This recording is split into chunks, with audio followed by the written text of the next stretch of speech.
Bom dia, meus queridos, tudo bem com vocês? Hoje é dia 3 de agosto, quarta-feira. Gostaria de continuar então o estudo de Atos. Ontem nós falamos a respeito do discurso de Pedro e também dos irmãos que creram no Evangelho lá em Antioquia. E pela primeira vez os irmãos começaram a ser chamados de cristãos. Paulo passou um tempo com ele, juntamente com Barnabé, passou um ano lá ensinando, refletindo. Então, muito do que Paulo desenvolveu como teologia, ou como maneira de ver Deus, ou atualização daquilo que ele cria, daquilo que ele pensava, também se deu nesse ano que ele passou ali em Antioquia. Então nós vamos para o capítulo 12. Se você tiver aí possibilidade de me acompanhar na leitura, será muito bom. Por aquele tempo, mandou o rei Herodes prender alguns da igreja para os maltratar, fazendo passar ao fio da espada a Tiago, irmão de João. Veja como a morte de João é descrita sem muitas explicações, sem muitas palavras, simplesmente isso. Herodes decidiu prender alguns e os maltratar ao ponto de matar Tiago, irmão de João. Enquanto a gente viu uma descrição tão mais elaborada a respeito de Estevão e todo o contexto e todo o ambiente que cercou o momento da morte de Estevão, já a morte de Tiago, irmão de João, é descrito de forma simples. E isso mostra para a gente que é assim mesmo, de que há momentos em que nós vamos ser tomados por experiências das sobrenaturalidades, como Estevão, que viu os céus abertos, que viu o Filho do Homem de pé à direita do Pai, mas há momentos onde simplesmente vão acontecer coisas da forma mais nua e crua possível, sem aviso prévio, sem nenhum tipo de controle humano de absolutamente nada e sem nenhum tipo de livramento da parte de Deus. Simplesmente isso. Passou o fio da espada em Tiago, irmão de João. E ali cessa a carreira terrena de Tiago, inicia-se numa outra dimensão. Versículo 3. Vendo ser isto agradável aos judeus, prosseguiu, prendendo também a Pedro. E eram os dias dos pães asmos. Tendo-o feito prender, lançou-o no cárcere, entregando-o a 4 escoltas de 4 soldados cada uma, para o guardarem, tencionando apresentá-lo ao povo depois da Páscoa. Pedro, pois, estava guardado no cárcere, mas havia oração incessante a Deus por parte da igreja a favor dele. A igreja sabia que ele estava nessa condição e se moveu orando, buscando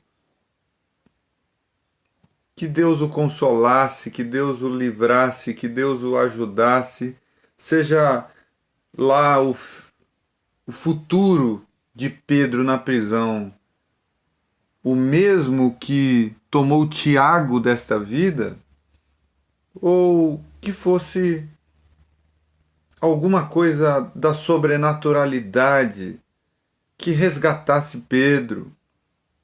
O fato é que os irmãos incessantemente oravam a Deus em favor dele. Quando Herodes estava para apresentá-lo naquela mesma noite, Pedro dormia entre 2 soldados, acorrentado com 2 cadeias, e sentinelas à porta guardavam o cárcere. E é interessante porque Herodes provavelmente já tinha o conhecimento de que em outra situação, de forma inexplicável, eles foram libertos, né? Em outras situações, os discípulos de Jesus simplesmente apareceram no templo e publicamente ensinando sobre Jesus, enquanto que o carcereiro jurava que a pessoa estava lá, guardada, até que se comprovou que não tinha ninguém na cela. Então Herodes usa de toda a artimanha necessária para que isso não acontecesse novamente. Eis, porém, que sobreveio um anjo do Senhor e uma luz iluminou a prisão. E, tocando ele o lado de Pedro, o despertou, dizendo: levanta-te depressa. Então as cadeias caíram-lhe das mãos. Disse-lhe o anjo: cinge-te e calça as sandálias. E assim o fez. Disse-lhe mais: põe a capa e segue-me. Então, saindo, o seguia. Não sabendo que era real o que se fazia por meio do anjo, pois lhe parecia uma visão. Depois de terem passado a primeira e a segunda sentinela, chegaram ao portão de ferro que dava para a cidade, o qual se lhes abriu automaticamente, e saindo enveredaram por uma rua, e logo adiante o anjo se apartou dele. Veja que experiência, parece dos filmes de Hollywood, né? Quer dizer, eles ficam invisíveis perante as sentinelas, ficam inaudíveis, eles ficam silenciosos perante aqueles que guardavam Pedro. A porta simplesmente abre automaticamente, eles saem e vai cada um para uma direção. O anjo se aparta de Pedro. Então Pedro, caindo em si, disse: agora eu sei que verdadeiramente o Senhor enviou o seu anjo e me livrou da mão de Herodes e de toda a expectativa do povo judaico. Considerando ele a sua situação, resolveu ir à casa de Maria, mãe de João, cognominado Marcos, onde muitas pessoas estavam congregadas e oravam. Olha que lindo! As pessoas estavam congregadas juntas e oravam. Quando ele bateu ao postigo do portão, veio uma criada chamada Rode ver quem era. Reconhecendo a voz de Pedro, tão alegre ficou que nem o fez entrar, mas voltou correndo para anunciar que Pedro estava junto do portão. Eles lhes disseram: está louca. Ela, porém, persistia em afirmar que assim era. Então disseram: é o seu anjo. Olha que interessante. Que interessante. E é interessante que, apesar da igreja orar incessantemente, buscar a Deus que o guardasse, que o ajudasse, quando veio a notícia de que algo tinha acontecido, num primeiro momento, ele disse ainda mais para a mulher, né? Estás louca. Você está vendo coisa, mulher. Você não está em são juízo. Entretanto, Pedro continuava batendo. Então eles abriram, viram-no e ficaram atônitos. Que coisa linda, né? Ele, porém, fazendo-lhe sinal com a mão para que se calassem, contou-lhes como o Senhor o tirara da prisão e acrescentou: anunciai isso a Tiago e aos irmãos. E saindo, retirou-se para outro lugar. Peraí, Pedro pediu para falar isso para Tiago? Tiago não acabou de ser morto? Talvez ele não soubesse ainda. Sendo já dia, houve não pouco alvoroço entre os soldados sobre o que teria acontecido a Pedro. Herodes, tendo-o procurado e não o achando, submetendo as sentinelas a inquérito, ordenou que fossem injustiçadas. E descendo da Judéia para Cesareia, Herodes passou ali algum tempo. Claro que os soldados iam ser castigados, claro que haveria uma suspeita de conspiração contra Herodes, e é claro que as sentinelas iam ser, de alguma forma, penalizadas pelo que aconteceu. Ora, havia séria divergência entre Herodes e os habitantes de Tiro e de Sidom. Porém, estes, de comum acordo, se apresentaram a ele, e depois de alcançar o favor de Blasto, camarista do rei e pediram reconciliação, porque a sua terra se abastecia do país do rei. Em dia designado, Herodes, vestido de traje real, assentado no trono, dirigiu-lhes a palavra. E o povo clamava: é a voz de um Deus e não de homem. Olha a idolatria do povo, olha como o povo enxergava Herodes. É voz de um Deus e não de homem.